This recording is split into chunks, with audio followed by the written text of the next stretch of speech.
It's your boy Braxton back here with another great piece of fucking advice. If you got a car with 1, 2, 3, 4 YF gas, that shit's expensive. Those tools are a fucking pain and expensive. What's better? Cheap. YF adapters off of eBay. Eh?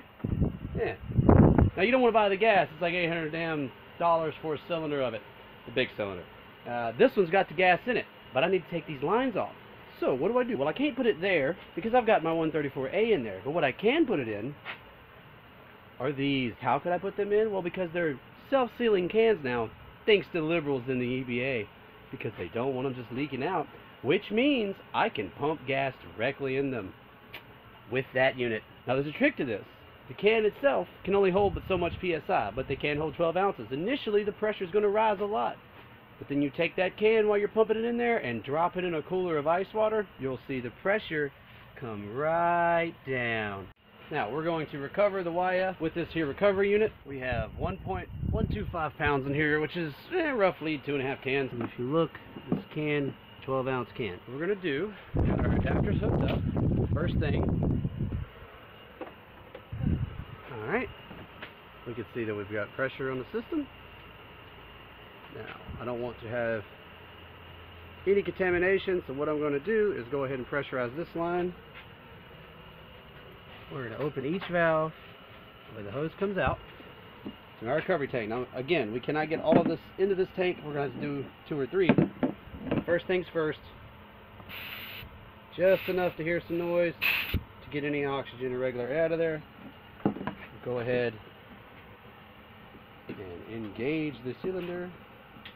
With these adapters, you want to run them down till you hear more movement, and then pretty much stop there.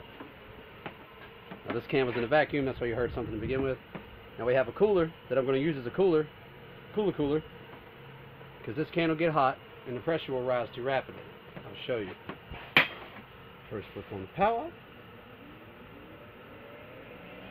Now in my experience, I don't like the can to get anywhere more than about 200 PSI.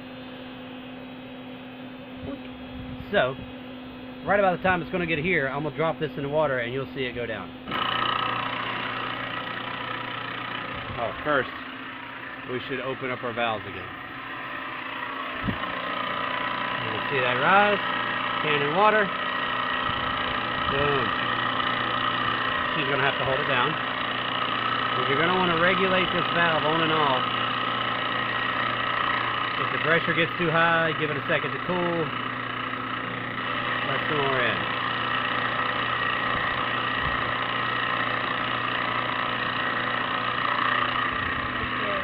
And you essentially just keep doing this until you get the can full. You'll feel the can have some weight to it, about like a new can. Don't overdo it. Go to the next one. Just purge it each time and don't let any of the outside air get into it. You'll have 90% of the gas left to put back in the car. And you'll see that if I take the hose and hold it in my hand here, the can actually sinks.